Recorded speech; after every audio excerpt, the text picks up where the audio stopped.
Good morning, everyone. Good morning. How are we doing today? Not too shabby. Nice. So turn the cameras on if you got them. If your hair's not too messy.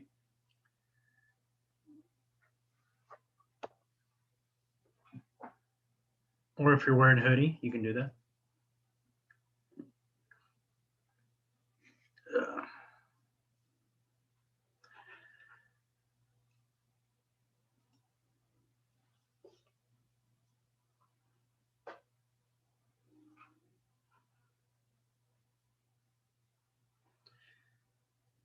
I think I painted one of my kitchen walls the same color you have, Devin.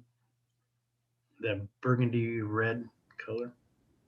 Yeah, I've got red in my dining room, and then my living room is actually like bright orange. Yeah, my wife tried doing that for the kitchen in bright orange.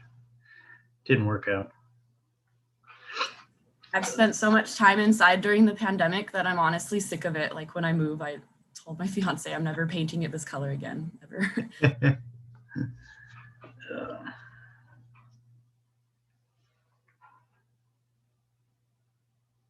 Alexandra, how are you? I'm good, thank you. How are you? Good, thank you. And Feeling then better? there's a little bit. I'm recovering. It's slow. I get very fatigued very easy. So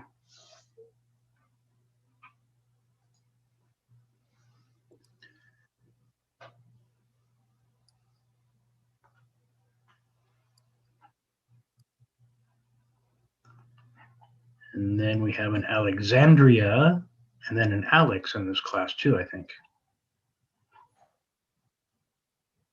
Have fun differentiating us.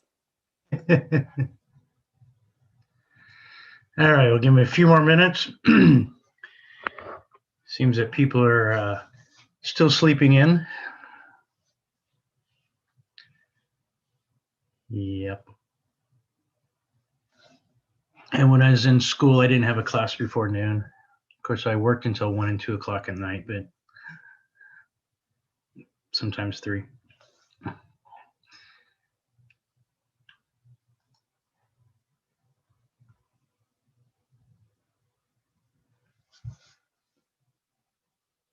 Of course, the only thing to do was go to Tijuana after work because I lived in San Diego.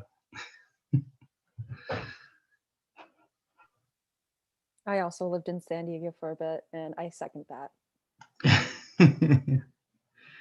Probably why I didn't do so good at San Diego State. I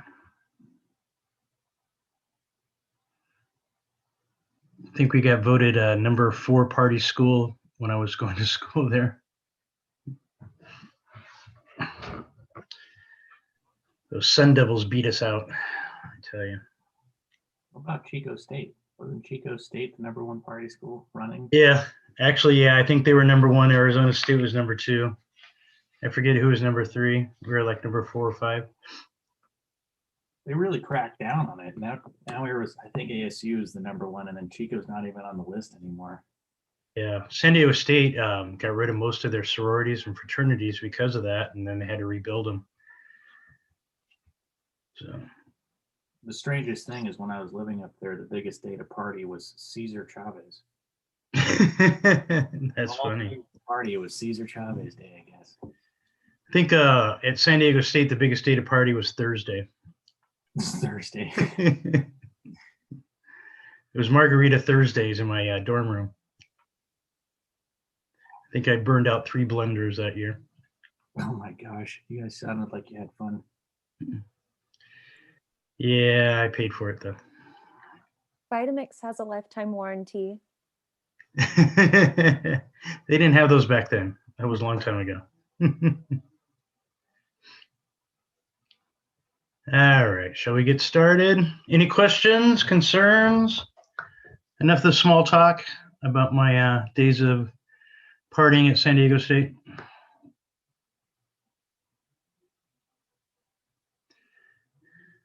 So everybody who wanted to redo their midterm, who was eligible to do that, did it? I haven't checked. So I hope you did it. Because I gave out some pretty bad grades in the beginning. So if you guys want to change them. Mark, how we doing? You okay with all your stuff now?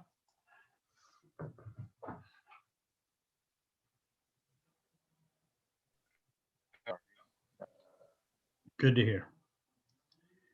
All right. Yeah, things are fine. I still can't see the safe assign score on the MC. Still can't see what? Oh, for the MC that was due today, I still Oh, can't. okay. Okay. I'm sure that'll get posted. All right. So we are talking about what happened here. We're going to Chapter 9, International Strategy. Fun stuff, right? Everybody read the chapter? All right, so your chapter talked about a company called Lincoln Electric Company. They almost went bankrupt because of international expansion. So sometimes doing international expansion is good. A lot of times it's not so good. They really didn't have too much of a strategy. They probably did kind of a SWOT analysis and maybe knew a couple of people in the industry over there and say, hey, this might be a good idea. So they decided to do it. And it almost bankrupted them. So like a lot of things like Walmart and some of these other big companies that decide to go into these other countries, they have some great things that they do here in the United States or in some other countries, and they think, hey, we're just going to copy this and it's going to work great over in another country. Well, what Lincoln Electric found out is the piecework payment system that they did that was very popular here in the United States with their workers wasn't so much in France. The year-end bonuses that they do and the guaranteed employment, which is a great thing here in the United States because most companies have an employee at will, which means the employee can quit or the employer can fire them or get rid of them anytime they want. So there's really no job security. But most countries, except for the United States, have a guaranteed once you're hired, it's almost impossible to get rid of you. Even if you are a bad employer or whatever, you have to really do something pretty bad to get fired. So most countries already had this employment laws in place. So it wasn't really a big deal. They should have done their research into foreign markets, but they didn't. And then the pastel would have been a good thing to, we've gone over that, would have been a good thing for them to do. So what frameworks could they have used? Probably a little bit of investigating into the pastel. They probably did a SWOT analysis, the strengths and weaknesses of their companies, which they thought would bring, they would bring along with them that would be doing a great job over there, but obviously they didn't. Opportunities and threats, which we all know are external. So many of the political things that were happening in the United States didn't affect them, but the political climate in France did. The economic, so not every country is like the United States. Sociological, so having a guaranteed job was a right there. It's not a privilege. And then also the legal. If you have a bad employee, it's almost impossible to get rid of them. So a lot of those things were different from the United States to here. So there's the pastel. That'll probably be a big part of your final. Just like the value chain was a big part of your midterm. Okay. So if you were ever to open up a branch or company in another country, you want to start with the 6D model. Good question. What is a 6D model? Because it wasn't in your book, right? I used the 6D model when I went to Turkey and did some consulting there. I used this guy's frameworks, Gert Hofstede. He intercultural management. He has a website. He has a company that does all kinds of management perspective to help business people and even just people who are going to work for another company in a different country help with the different types of culture that each country has. For example, when I did Turkey, not only did I go there, but I also did some consulting for a remanufacturing company that did toner cartridges. So what they do is they have 6 different categories that they classify the countries: power distance, individualism, masculinity, uncertainty avoidance, pragmatism, indulgence. So we'll go over each of those. So power distance is deals with the fact that individuals in society are not equal. They're very different. Turkey scores high on this dimension, which means that they follow characteristic the Turkish style. And if you've ever been to Turkey or if you're from that area, you'll probably recognize a lot of these. They're very dependent, hierarchical. Superior is often inaccessible.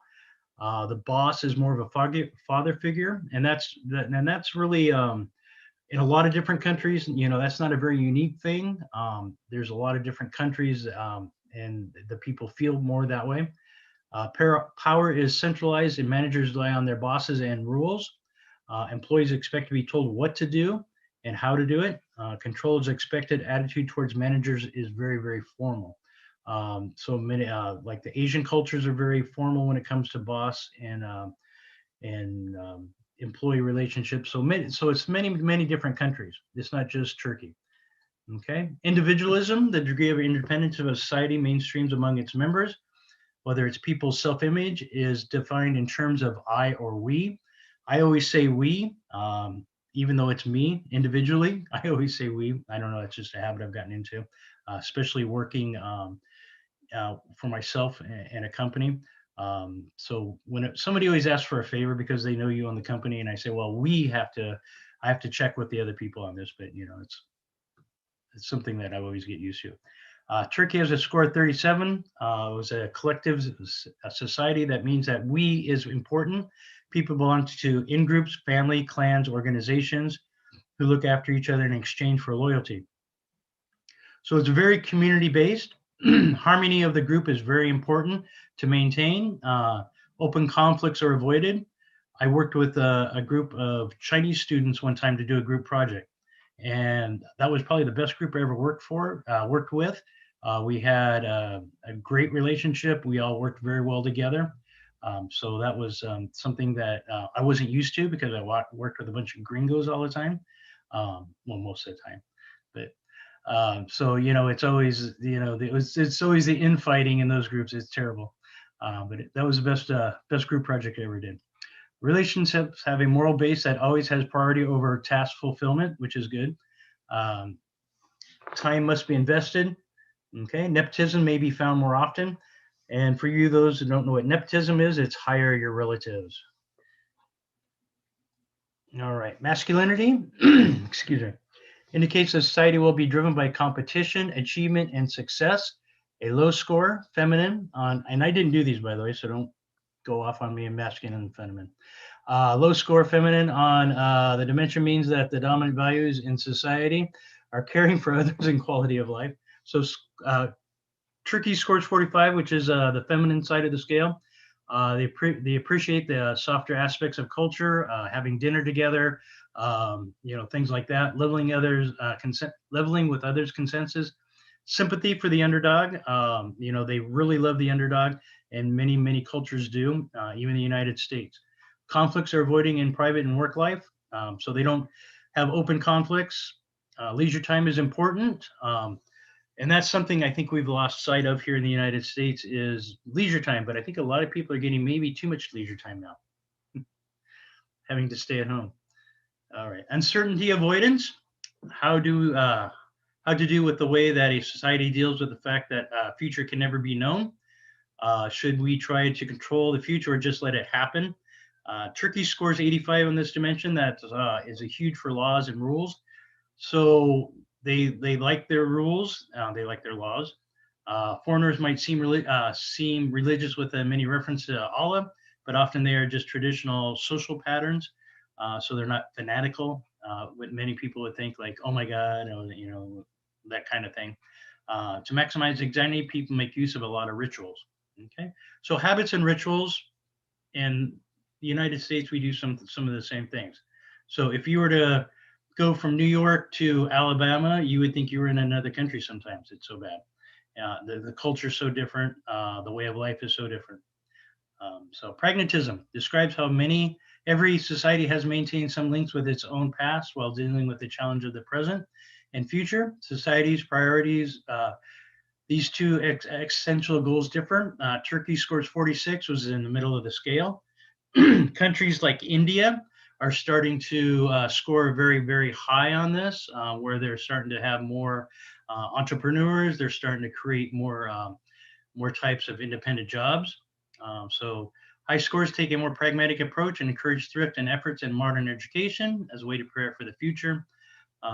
So this is something that is kind of different in different cultures. Indulgence, the extent to which people try to control their desires, impulses based on the way they were raised. So indulgence here in the United States is very high, right? We always want to be indulged. Many countries, it's not. It's relatively opposite. Intermediate score of 46. Characteristics correspond to this dimension cannot be determined by Turkey. So relatively weak control is called indulgence. Relatively strong control is called restraint. Cultures can therefore be described as indulgent or resistant. So I can tell you the best chocolate I've ever had in my life was in Turkey. So, and I indulged in it quite often when I was there. Cultures can therefore be described as indulgent or restrained. With new technology, they are breaking out and embracing their indulgence with new businesses.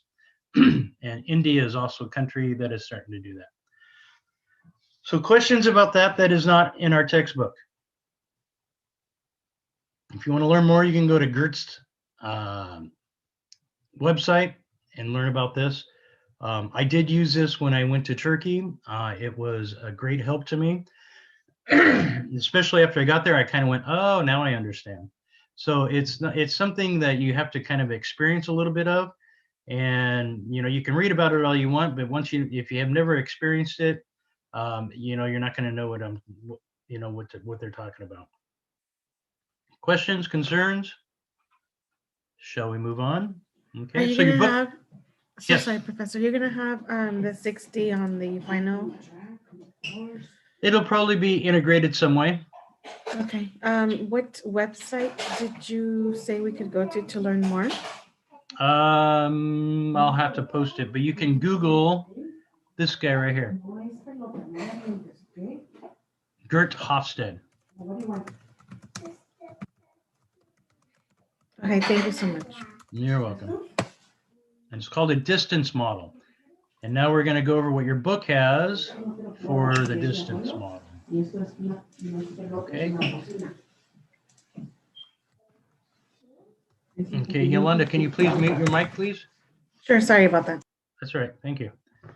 Okay, so the culture difference, the degree of difference between the cultures of two nations. Attributes, different languages, different ethnicities, different religions, different social norms. So the cultural distance, so what they call is a cultural distance in your book. High linguistics control. So the closer the two countries are together, the more easily you can do business with and control strategies. For example, the United States and Canada. We're not too different, eh? And you can always, it's pretty much the same. We've created some trade rules, and not only that, we included Mexico in those. So the three countries are not too much different. They're not too much. The cultures are not that extreme. So it's easy to go across borders and do business. And what's going on in the chat? Oh, Yolanda posted that.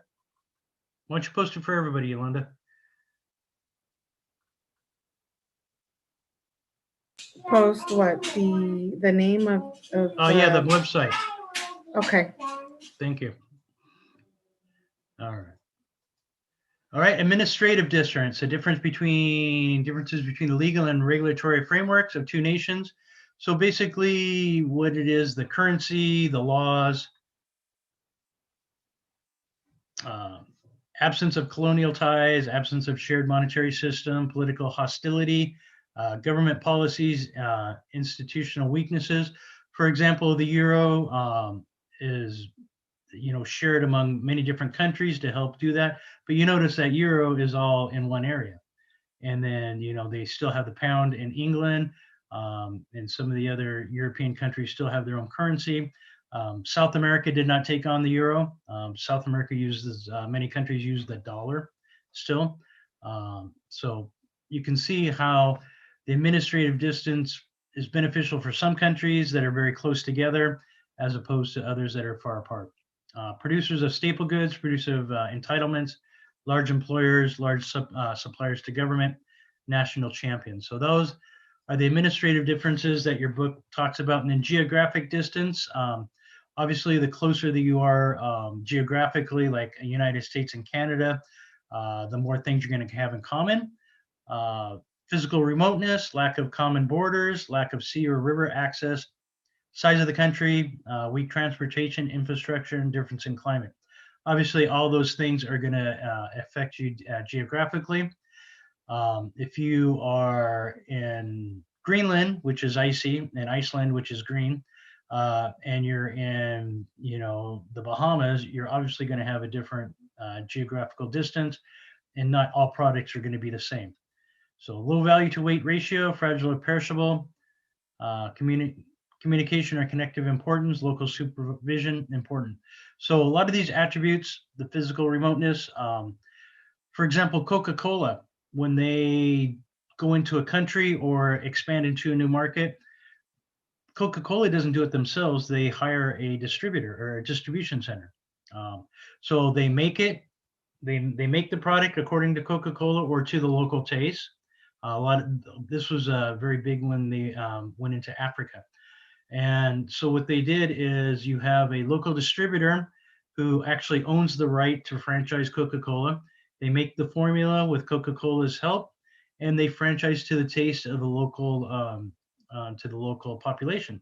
So the attributes are going to be different because of the physical remoteness of the of what they're doing. Okay. So lack of common borders. Many of those countries, the borders are very porous. If you go into, when I was in Turkey, many North Africans were just pouring over the border. They're there working, doing the odd jobs and doing different things. But they had a big, huge population of North Africans in Turkey when I was there, and they're part of the labor force. All right. So economic distance, the degree of difference between the average income of people in two different countries. Here in the United States, it's was at one time more equal, and as opposed to different countries where you have less than 1% have all the money and everybody else is almost dirt poor. Many countries do not have middle classes. Middle class is something that developed with the industrialization. So you have a difference in consumer income in many of these countries, and it can be quite severe. Difference in cost or quality of. So, for example, here in the United States, you have your 1% who are uber rich, but you also have a middle class that can afford to fly to Europe. They can afford to fly to South America. They can afford, a $400,000 house. In other countries, you don't have a middle class, and there's no. You're either living in poverty or you have money. So that's very difficult for some countries, for some companies to go into these countries and sell their products. Pharmaceutical companies, they lower their prices dramatically. The United States makes up for a large portion of their profits, so they can do that to other countries. Not saying that's fair or anything, but that's what they do. Infrastructure, intermediate outputs, information and knowledge. So products, industrialized effect, nature of demand with incomes, economies of scale are important. Factors, cost different, important, and different distribution systems. I'm sorry. Like I spoke about with South Africa, how Coca-Cola did the different distribution center. They didn't go in them themselves.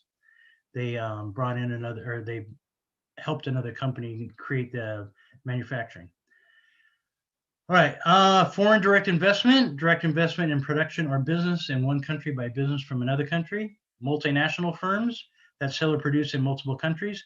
When I was in Turkey, you could find a bank almost from every country that was around the world had a branch in Turkey. And the reason you do that is so you can bring your money into the country and exchange it and don't have to pay high exchange rates. Okay. Excuse me. Multinational firms that sell or produce multiple countries, and globalization, the spread of business across many borders. Okay, strategy and global strategy. I hope you know what those are by now. And the global strategy is a goal and set of policies to achieve advantage by leveraging sources, assets, and knowledge across geographic markets. Okay. Some of the difference between countries that increase complexity and affect the success of international strategies. Customers' taste, like I spoke about with Coca-Cola, no matter what region you're in, their tastes are different. Down in the South Pacific, the sugar level is like 3 times what it is normally here. South America has a little bit different taste. Europe, I would drink Diet Coke when I was in Spain and Italy. And of course, it cost €6 for a bottle of Diet Coke, but it was fresh. It tasted different and it had an expiration date on it. So not only because of the taste, but also because of the government regulations. The government has a lot of regulations on the foods in different countries. Here in the United States, you can probably put whatever you want in the food and the government doesn't care. But other governments, they want their people not to be sick. They don't want them to be have diabetes. That's another problem we have in the United States is everything has a ton of sugar in it. The government doesn't care. So legal systems, I'm not a big advocate for the government to get involved, but I think when it comes to food, they should. Legal systems, everything's a little bit different. Different countries from China to United States to Ecuador and whatnot. What do you got in the chat? Okay. Thank you, Yolanda, for putting that in there. No problem. All right. So political tolerance for foreign firms. Right now, Ecuador will not let Heinz ketchup come into the country for whatever reason because they're buying ketchup from another country. So we always send a bottle down to my wife's cousin and what is it? French toast cereal. I don't know what it is. It's a French toast cereal. He likes that. So whenever one of the family members comes up, we always send them back a big suitcase full of that stuff. Reliable and basic infrastructure. So a lot of the times what's going on in Venezuela that we found out with our little exercise, the infrastructure is not so reliable, is it? The government's not that reliable. Okay, so why firms expand internationally? Efficiency, managing risk and learning. So if you can spread your costs out over different countries, you're not going to have so many problems, hopefully. National differences, it factors costs, extended product life cycle. So, for example, in the United States, when everybody started to stop smoking, what the cigarette manufacturers did is they went overseas. They started pushing their products overseas to a brand new market. So South America, Asia, some of these other countries and continents, they would go over and say, okay, we got a whole new customer base. So that would be one reason to do it. Not saying that all, the cigarette companies are not the only ones that did that. Many, many other companies did that and they did it with other products. So you can create economies of scale and crossover customers. If you're a big company like Unilever, if you go in with one brand, you can bring in other brands once they know who you are and get a close relationship built with the distributors and everything, and they can push more different products. Increase movement down learning curve. Okay, so sharing investments across products, markets, and business, sharing costs across products, portfolio diversification, creation of options and side bets, and shared learning across experiences. So questions so far. This is kind of a review: cultural distance, administrative distance, geographical distance, and economic distance. Those are what your book tells you all about, in which all the determinants of success, the smaller the distance, the better. Okay, so competing internationally. So local response time affirms adjustment to products, services, and processes in order to account for cultural and needs. Soft drinks have different formulas for different countries. Standardization makes products and or processes consistent across different units with a firm and or across different countries. The firm operates the McDonald's. So basically McDonald's operates in almost every country in the world, right? So they have the Big Mac and they all have a lot of local different things. So global integration, so multi-domestic strategy, global strategy, and arbitrage strategy takes advantage of country compared advantages, sources of low-cost labor, and unique resources with skilled workers. So a lot of these things are what companies can take advantage of locally as opposed to globally. So the 3 C's, competitive advantage, configuration, and coordination with multi-domestic, global, and arbitrage. Achieve local relevance through national while achieving some economies of scale. With global, you achieve scale and scope of economies through international standardization. So multi-domestic, you cater to the people in the area that you're in. Global, you have a product that appeals to everybody and everywhere. And arbitrage, achieve absolute economies through international specialization. Okay. And this is in your book, which you're reading, right? Everybody's reading your book. Yeah. Okay. So mainly in configuration, mainly in foreign countries that are similar to home base. So here in the United States, we come up with a product. It'd be very similar to Canada and Mexico that they would be more accepted as opposed to South America or Africa. All right. So competing internationally, international strategy and local responsive versus standardization. Strategies deal direct with a tug of war between local responsiveness and cost reducing standardization differences. So making a Big Mac here in the United States is going to cost $15 an hour here shortly, as opposed to making it in another country, which can only which would cost you maybe pennies, 50 cents to $1 for labor to assemble that same burger, right? So obviously the price of a Big Mac is going to differ from country to country. So McDonald's worldwide, I want that McCurry thing. That looks kind of interesting. Curry McDonald's. I don't know. So my son said he was in Israel and had McDonald's. He said it was one of the best McDonald's he had. He didn't have like a burger or anything, but he said it was really good. All right. So competing internationally, arbitrage strategy takes advantage of a country's comparative advantages, resources of low-cost labor, or unique resources like skilled workers. So if you have low-cost labor and skilled workers, that would be a perfect place to build a remanufacturing plant like I did with Turkey, which I recommended for the company when I was doing consulting. Excuse me. So Turkey has very, very low prices, and they have very skilled labor. And semi-skilled labor. So that was actually a perfect way. And plus the geographical area. So they have a stepping off point into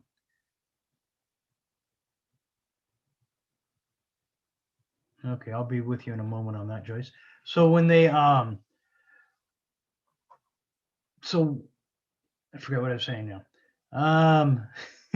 So in Turkey, basically a pair of socks over at Turkey would cost you a few cents, and they sell them for, $10, $15 in Europe, in Northern Europe. So they have a stepping off point when what I was saying is in the remanufacturers. So they're centrally located to North Africa and Europe. So it's a great place where the labor is still cheap and it's skilled, and you can make an excellent quality product and still make it for a lower price and still sell it for a lower price. Okay, so I had a question. The United States and Canada have similar cultures. Why was it difficult for Target to thrive when it initially entered their market? The biggest thing with Target is, and Walmart, why they have such big problems, is because not only of the cultures, but also because of the distribution system. They don't have the roads, and they're more remote in Canada than they are here in the United States. that is the biggest difference. So the culture is not so much, but the transportation systems, they can't do the hub and spoke type transportation system. Also, that was a big thing with Walmart in India and South America, and also with a lot of Germany. The Walmart had a really hard time with Germany, and so does Target in moving to other countries because they kind of copy what Walmart is doing. So, but good thing you mentioned that, Joyce, because we're going to do an exercise later that will that will actually take that into consideration. So, economic arbitrage, capitalize on the difference in cost by buying where costs are low and selling where prices are high. So that's what was called arbitrage. And capital arbitrage is capitalizing on differences in the cost of capital by acquiring capital where it is less expensive. So making remanufactured cartridges for Europe and North Africa was less expensive in Turkey than any other country. They had, when I was doing my research, they have all of the things that were at that time, they had all of the things that we were looking for.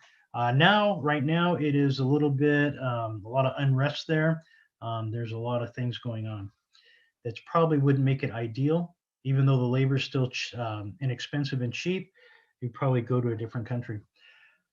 All right, so who here has heard of the Big Mac Index? Yay, one person. I can only see 4 at a time.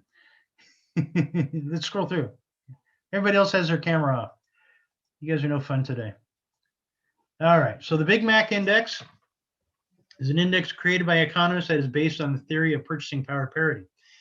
Over the long term, purchasing power parity theory states that currency exchange rates have equal the price of a basket of goods and services of different countries. So basically what they're saying is the cost to make a Big Mac in each country is different, and they can relate that directly to the purchasing power. Okay, so I did this. This was 2018, I think this was. So Switzerland, Sweden, USA, all at the top. Burger King is better than McDonald's. Yeah, whatever. All right.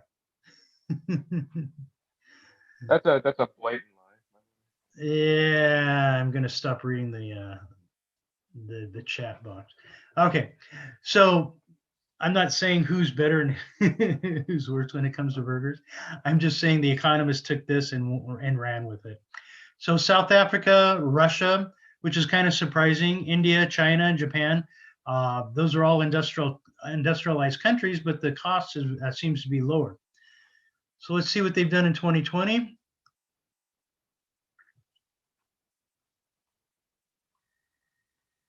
Okay, so 2020 is pretty much still the same.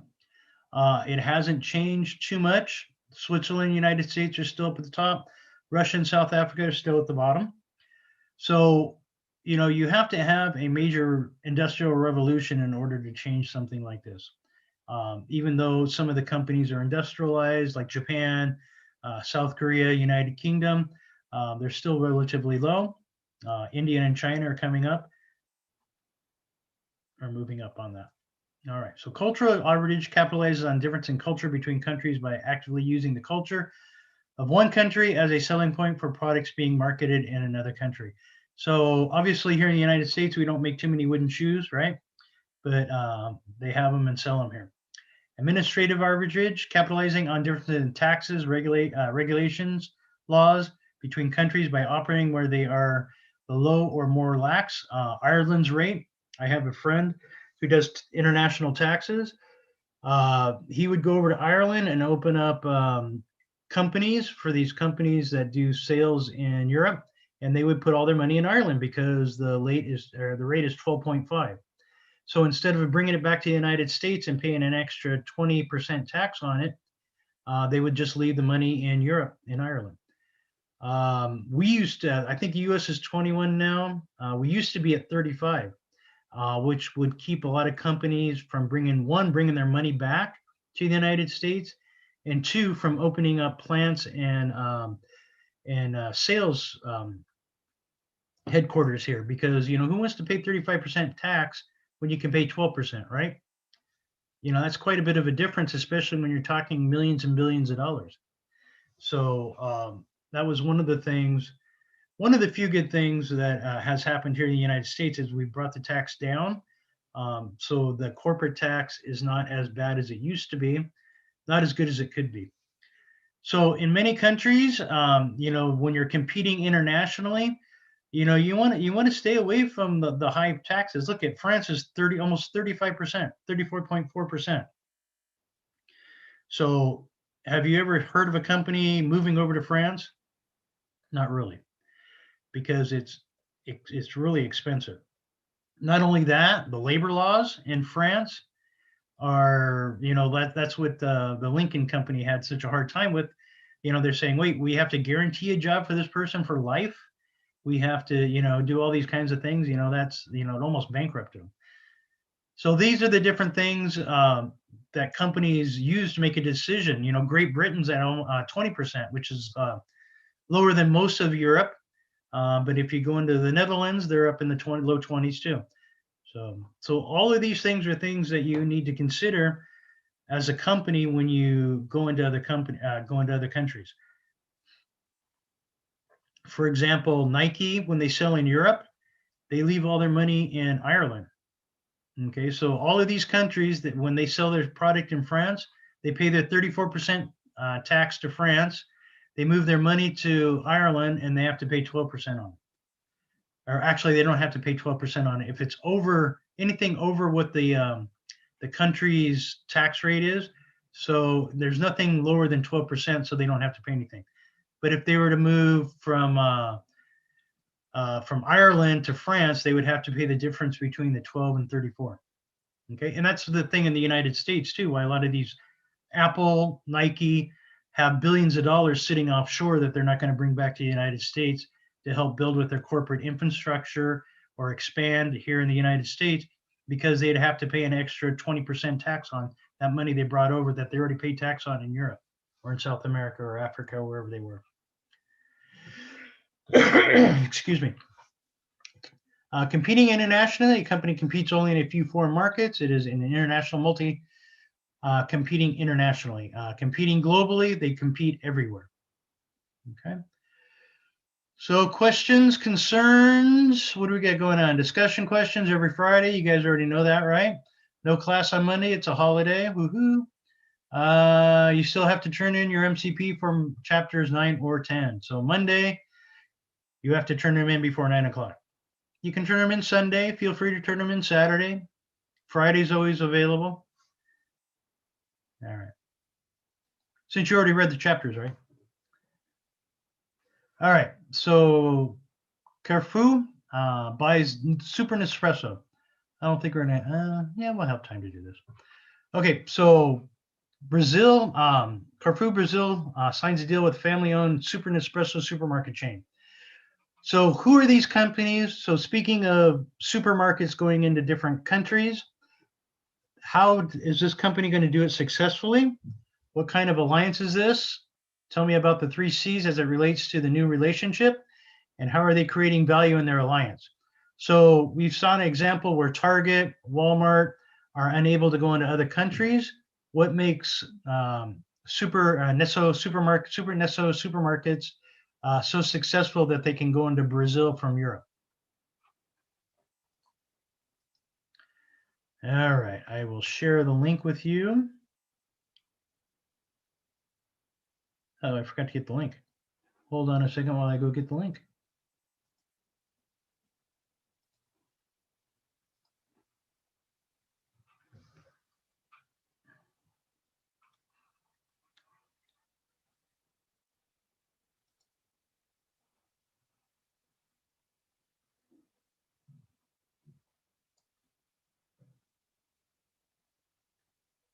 Thought I was going to be prepared today.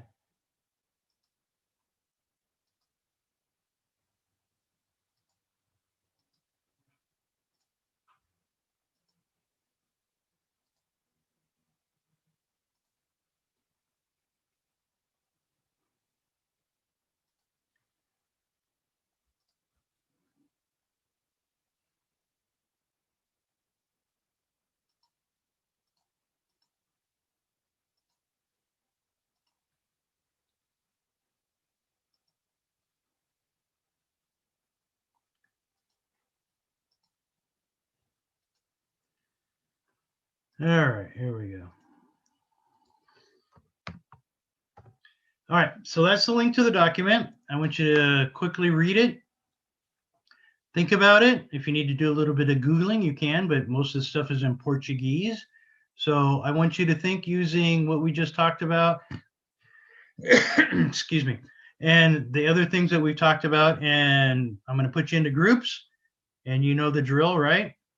Answer the questions, and we will go and I will check in on you.